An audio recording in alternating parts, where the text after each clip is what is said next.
Yo trabajé durante 8 años en la maternidad del municipio de Tigre,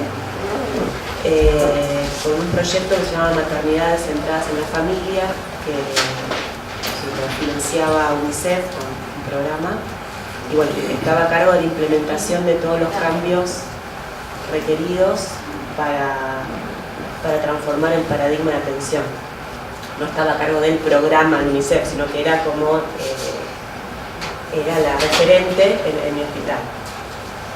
Fue un proyecto que fue bastante ambicioso y supongo que bien intencionado, pero que lamentablemente tuvo una respuesta muy parcial. Si bien sirvió como para difundir en los hospitales lo que es la evidencia científica, paradojalmente, ¿no? Digamos, por lo general los médicos, las médicas somos personas que estamos actualizándonos, sin embargo, en temas que tienen que ver con temas tan sensibles como es la maternidad, pareciera que todas las recomendaciones de los organismos como la Organización Mundial de la Salud, la Federación Internacional de Ginecología y Obstetricia, toda la evidencia científica disponible no estuviera al alcance de adaptar la modalidad de atención a esos avances científicos. Los cambios no se producen. Entonces este proyecto UNICEF trataba de promover estos cambios y bueno, lo logró hasta ahí, digamos, porque si bien se trató digamos, a través de lo que se llama trabajar sobre la resistencia al cambio que hay por lo general en las organizaciones, nunca se llegó a lo que se esperaba realmente. Entonces todavía tenemos por ejemplo a Tito que desde el año 78 está con esto y todavía se siguen discutiendo las mismas cosas. Bueno, si Tito empezó en el año 78, yo empecé un poquito más tarde, un poquito más chiquito, no mucho más, pero comenzamos en el año 2000 aproximadamente, un grupo de mujeres que teníamos en común haber estado con la misma partera en el parto, a la cual llegamos después de darnos cuenta de que no encontrábamos respuesta en el sistema de salud, ni público ni privado, no encontramos respuesta a nuestras necesidades. Bueno, llegamos a atendernos con un equipo privado por fuera de lo que es el sistema de prepagas, obras sociales. Y bueno, tuvimos el privilegio de poder acceder a eso y de poder transitar el parto que habíamos deseado. Bueno, en mi caso con mi hijo Esther, bueno, fue un parto en casa, era mi hija que nacía, era mi segundo parto. En mi primer parto, siendo obstetra y teniendo toda la información disponible, no pude poner el freno a lo que es la interferencia y la violencia institucional. Así que, bueno, quedé como muy conmovida con eso. Así que decidí refugiarme en mi casa, asistida por médico, partera, pediatra, todo en mi casa. Pero bueno, como digo, fui una privilegiada. Luego del nacimiento de mi hija y de los otros bebés que fueron naciendo de ese grupo que hemos conformado, con algunas madres decidimos que queríamos hacer algo más que quedarnos con la satisfacción del parto logrado. Particularmente yo tenía experiencia en lo que es trabajar en el hospital público, sabía acerca de las barreras que hay para que las mujeres puedan gozar de sus derechos, que en ese momento no había derechos reconocidos en el parto. Sí, había recomendaciones de la Organización Mundial de la Salud que no se atendían. Y sí había demandas de las mujeres, demandas en el sentido de no demandas judiciales, sino expresiones de las mujeres acerca del malestar qué sentían después del parto, durante el parto. No se estilaba que, estamos hablando del año 2000, no era muy común que los varones pudieran ingresar, no médicos pudieran ingresar a la sala de partos, ni hablar de cualquier otro familiar. Por ahí no había un padre y en todo caso se podía llegar a dejar pasar al padre, pero ya otra persona no. Veía adolescentes muy pequeñas, de 15, 16 años, forzadas a parir solas. Estaba muy movilizada en el contraste de mi experiencia con el de las mujeres que yo intentaba acompañar en el hospital durante mi formación como residente. Y había comenzado a trabajar, ya estaba terminando la residencia y había comenzado a meterme en lo que es el ámbito privado y veía el abuso de cesáreas también, ¿no? El contraste que hay entre el hospital público y el sistema privado, donde el hospital público, a pesar de que son mujeres que gozan de menos salud que una mujer de clase media alta con prepaga, sin embargo las cesáreas no llegan al 25% y en el sistema privado llegan casi al 70-80% o más en las vísperas de feriados, fines de semana largos, fiestas. Así que, bueno, decidimos conformar una asociación civil, comenzar a conformamos como un actor político más en lo que respecta a la atención del parto. Y bueno, a partir de nuestra conformación como asociación civil, convocar a mujeres, convocar a profesionales, convocar a instituciones, a reuniones. En ese momento recién se empezaban por los mails, no había todas las redes que hay ahora, así que era de boca en boca y los mails. Y a partir de ese momento hasta hoy no hemos dejado de tener las reuniones mensuales, convocando embarazadas y a todas aquellas personas que están decididas a cambiar el modelo de atención y a terminar con la violencia de las mujeres hacia las mujeres en el parto. Porque no hay proceso que pueda ser modificado sin el consentimiento de nadie si no es mediante la violencia. Entonces, todas las prácticas que se llevan a cabo innecesarias, probadas que no tienen ningún beneficio, probadas de que son perjudiciales, no tienen otro justificativo más que no sea la violencia de género. Y les quiero compartir, bueno, desde nuestra organización, desde nuestro inicio de nuestra organización, hemos realizado algunos materiales. El primero fue un video que fue presentado en la primera reunión que se hizo de la red latinoamericana, o sea, a partir de la conformación de Dando a Luz, que empezamos a relacionarnos con otras organizaciones de otros países, con colectivos feministas, donde este tema no estaba tan instalado. Para el feminismo la maternidad era algo como que retrasaba a la mujer, iban por otras cosas, por otros derechos que también eran importantes, por ejemplo el derecho a la interrupción del embarazo, el derecho a la anticoncepción. No estaba tan visible el tema de la violencia ejercida en las mujeres que, bueno, o habían decidido ser madres o no habían tenido otra opción que ser madres. Y llegamos al compromiso de formar una red en nuestro país. Y bueno, este video fue realizado por Sonia Cambia, que era integrante fundadora como yo de Dando a Luz, y bueno, se lo quería compartir.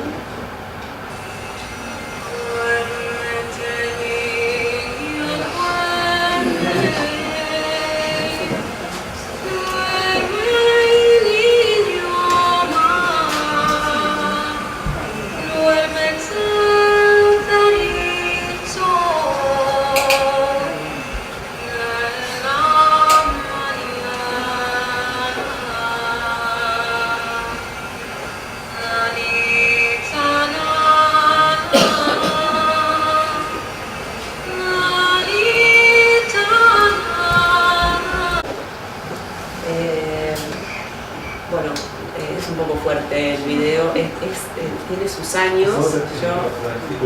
cuál es el micrófono. Sí.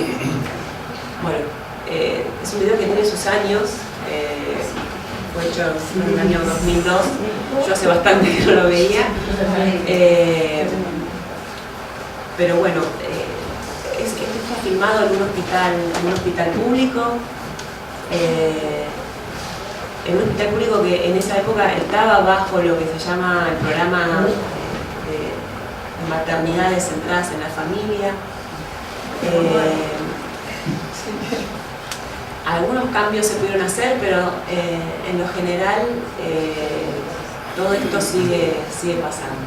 O sea, todas esas prácticas, o sea, una mujer acostada, con las piernas atadas, que no puede ver cuando nace su bebé, porque se lo llevan, hacer de todas esas prácticas también innecesarias.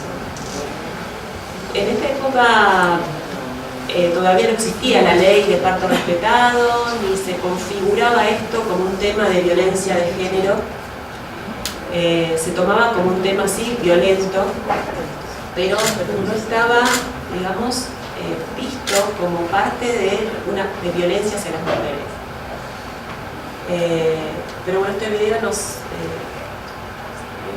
sirvió como para sensibilizar y como para comenzar a gestar estos cambios necesarios, ¿no? Bueno, nuestra tarea desde nuestra conformación fue hacer visible este tipo de violencia, constituirnos en portavoz del malestar de las mujeres y de las familias y proponer cambios en el modelo asistencial. Y bueno, poco a poco esto se fue logrando, cada vez hubo más gente que tomó esta causa a través, digamos, de la sanción de la ley de parto respetado, en la que estuvimos trabajando junto con legisladores en ese momento, siempre aprovechando, ¿no?, etapas preelectorales, un periodo donde se habían sancionado muchas leyes que tienen que ver con la salud reproductiva. A partir del año 2000 se sancionó la ley de educación sexual integral, la ley del programa de salud sexual y procreación responsable, la ley de ligadura tubaria.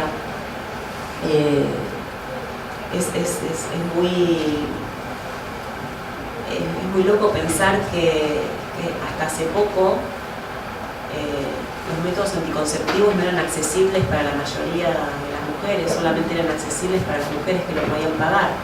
Esto se fue haciendo a partir del año 2002 en adelante, ¿no?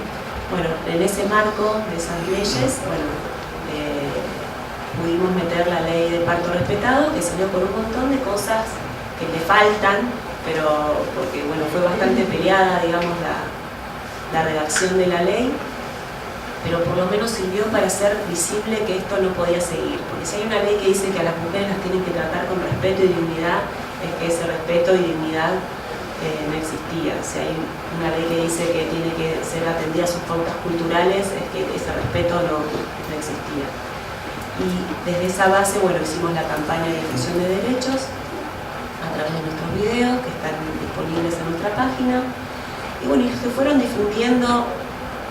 Empezaron a aparecer las redes sociales, empezaron a aparecer otros colectivos de mujeres y este tema se fue haciendo cada vez más visible, como lo es el tema de la violencia hacia las mujeres en general. Ya me vieron todas las diapositivas, ¿no?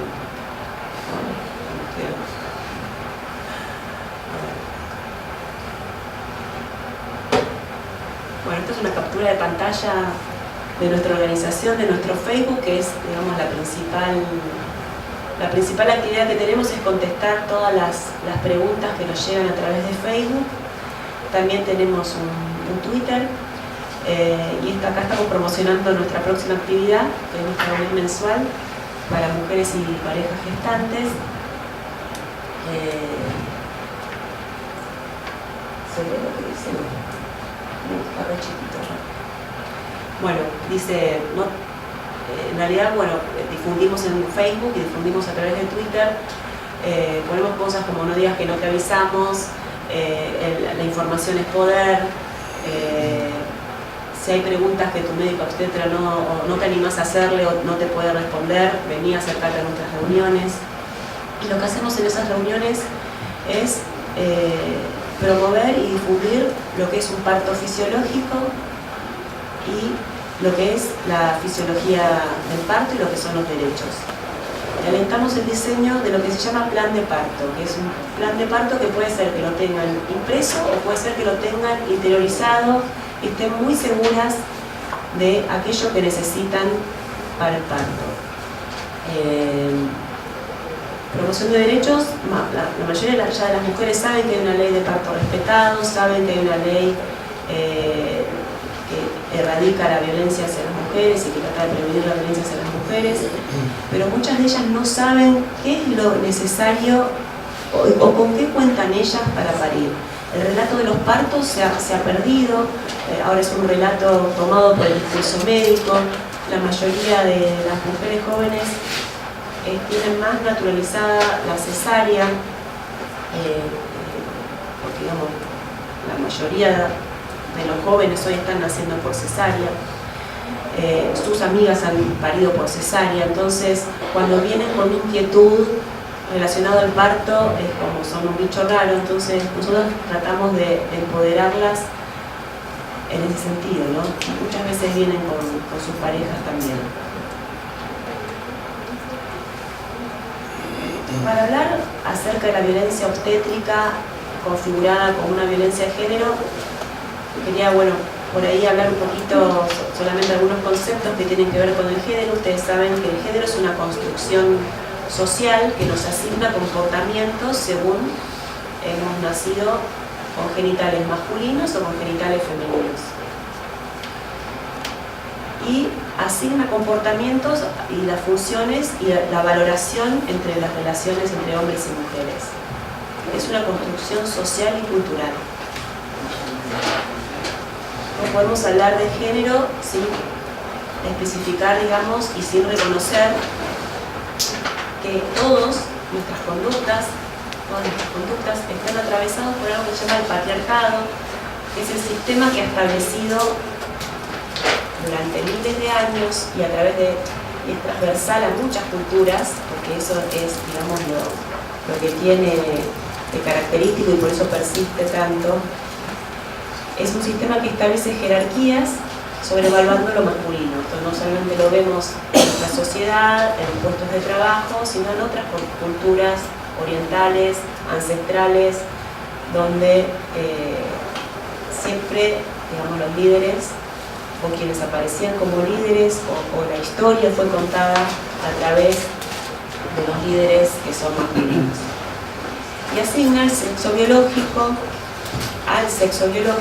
la identidad, o sea, aquel que nace con un sexo biológico femenino debería identificarse como mujer, debería expresar aquello que se espera que exprese desde el género mujer, y tendría que tener su orientación sexual hacia el sexo opuesto.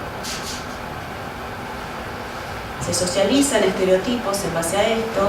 Al hombre se le asigna el cultivo de la razón, la fuerza, del valor, del trabajo. Su ámbito de desarrollo es afuera, en lo político, en el ámbito público.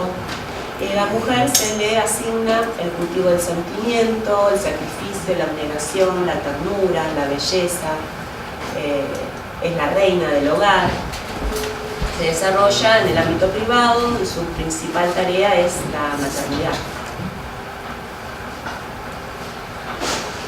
En base a si nacemos hombres o mujeres, si nos comportamos de determinada manera, nos van a juzgar de manera acorde, ¿no? Si una niña es activa, se dice que es nerviosa, en cambio si es un varón es muy inquieto.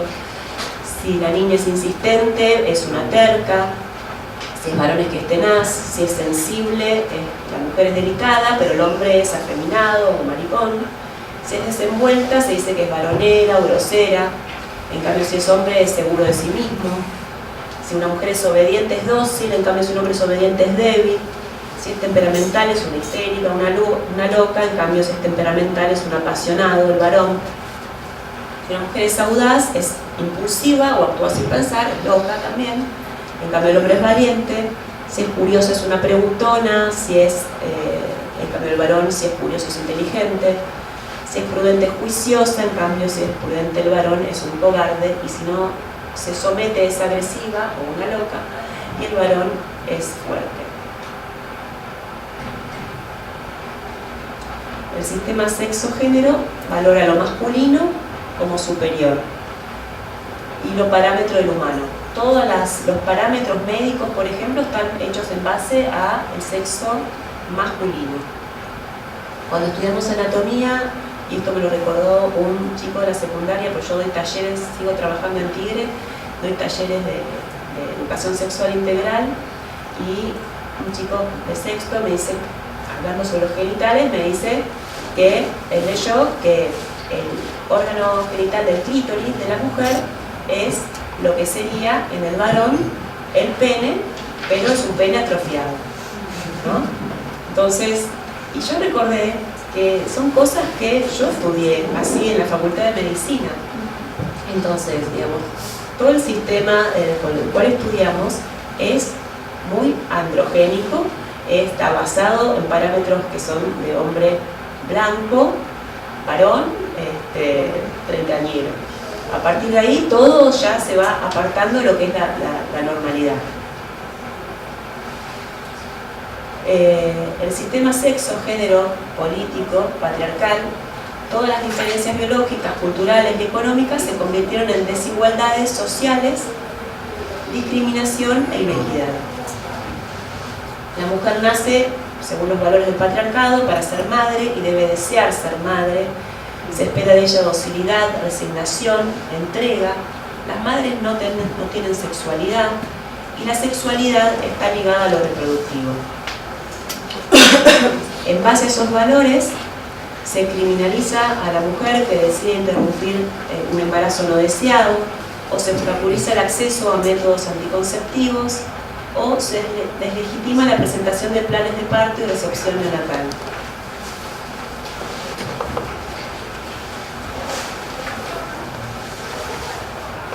Cuando surge el concepto de parto respetado, luego de haber militado con conceptos como son los del parto humanizado, que generaba mucha resistencia en el resto de los profesionales, porque decían, bueno, pero si ustedes lo que están promoviendo es el parto respetado, es el parto humanizado, ¿qué significa? Que nosotros somos, si ustedes son humanizados, nosotros somos animalizados, nosotros no somos humanos. Y la verdad que sí, porque todo lo que hacemos, bueno o malo, viene de esa esencia atravesada por todos estos valores que son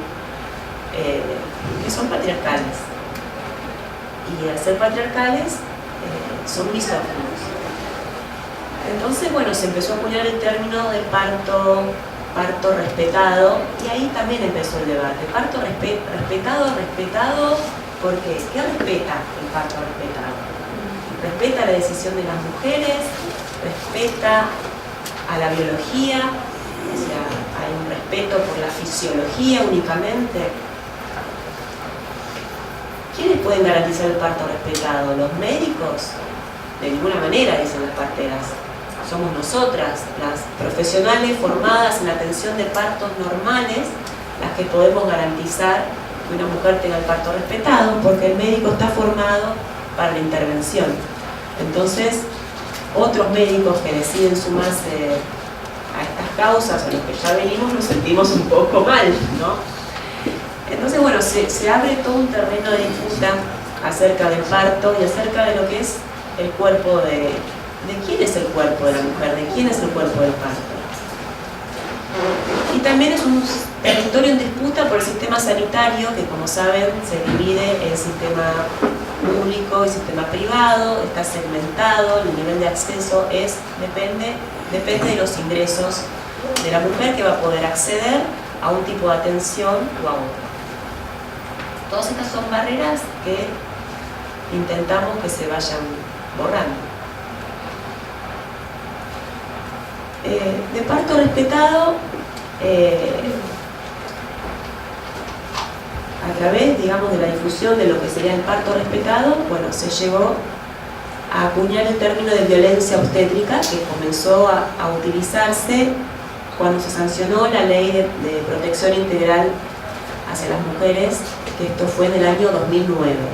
La ley de parto respetado surgió en el 2004, no contemplaba cuestiones de género, ni enmarcaba esta falta, digamos, de la falta de respeto, la falta de dignidad o la falta de respeto por las decisiones de la mujer, no las encuadraba dentro de violencia de género, y esta ley vino a encuadrarla desde ese lugar. Esta ley reconoce que hay 5 tipos de violencia de género, que es la violencia física, la violencia psicológica, la violencia sexual, la económica y la simbólica. Estos son 2 tipos de violencia que puede sufrir una mujer, y hay distintas modalidades. Está la violencia doméstica, la institucional, la laboral, contra la libertad reproductiva, la violencia obstétrica y la violencia mediática. Esto quiere decir que cada modalidad de violencia puede sufrir distintos tipos de violencia. En el caso de la violencia obstétrica, los tipos de violencia más comunes es la violencia simbólica, la violencia física,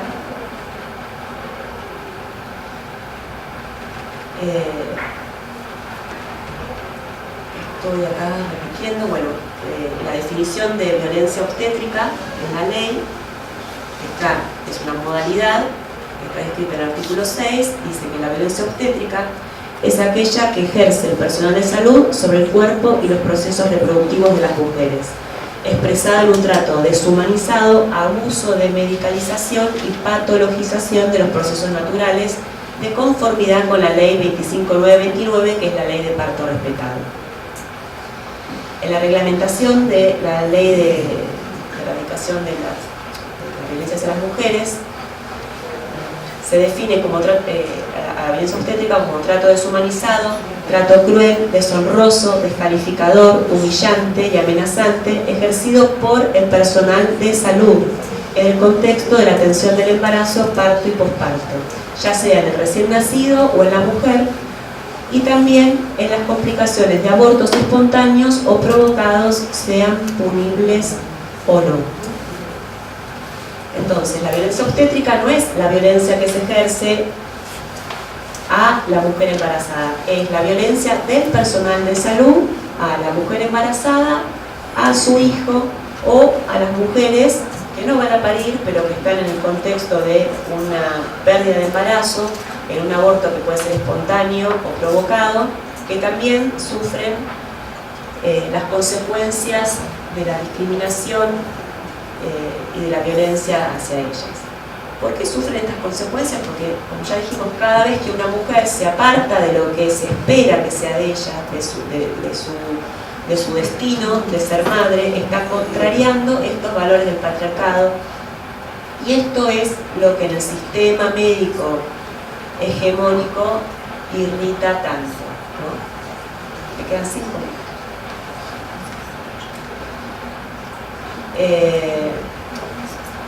La ley de violencia obstétrica remite a la ley de parto respetado, que fue sancionada en 2004, es la aplicación de ámbito público y privado, habla del derecho a ser informada sobre las intervenciones médicas, sobre la progresión de su parto y el estado de su hijo, el respeto por sus pautas culturales y su intimidad, el derecho a ser tratada como una mujer sana y protagonista, al parto natural y al respeto de la fisiología, evitando prácticas invasivas, a no ser sometida a prácticas cuyo único propósito sea la investigación, y a no ser separada de su hijo o hija durante toda la internación. Otra ley que viene, digamos, en auxilio o viene a complementar la ley de parto respetado, la ley que habla de la violencia obstétrica, es la ley de derechos del paciente, en cuanto a lo que habla de un trato digno y respetuoso, y en cuanto a lo que es la autonomía de la voluntad. Cuando nosotros promovemos la creación de planes de parto, nos estamos basando en la ley de derechos del paciente. El plan de parto vendría a ser como una presentación acerca de las decisiones que ha tomado la mujer, su pareja o la familia con respecto a qué tipo de atención quiere, y qué trato quiere la recepción de su recién nacido. La Ley de Derechos del Paciente contempla lo que se llama directivas anticipadas, que es la confección de un consentimiento informado, teniendo en cuenta que en algún momento puede no estar, digamos, consciente como para tomar decisiones. Esto no vendría a ser lo mismo, pero es algo parecido. O sea, es dar por anticipado, mostrar por anticipado, estando informadas, cuáles son los requerimientos para atravesar el parto de la manera que ellas han elegido. Esta estrategia ha llegado a varias instituciones y de hecho han cambiado muchas instituciones en base a las presentaciones que van haciendo las mujeres por escrito. También ha causado en principio mucho rechazo y mucha resistencia, pero bueno, digamos, con el tiempo se llegó a que cambien muchos protocolos. Bueno, resumiendo, la violencia obstétrica es la manera que el patriarcado castiga y disciplina la libertad de la mujer, sobre todo su libertad sexual y reproductiva. Es una de las violencias más invisibles y naturalizadas que existen porque se ejerce bajo la forma de los cuidados médicos. El recién nacido, como prolongación de la mujer, también es víctima de esta violencia y ha recibido acorde a la valoración que se le da a la mujer.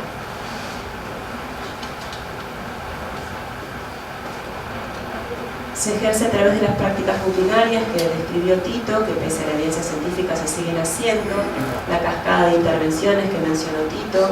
Una intervención lleva a que sea necesaria la otra y finalmente termina en una cesárea que se piensa necesaria, pero no fue así. La tasa de cesáreas va en aumento.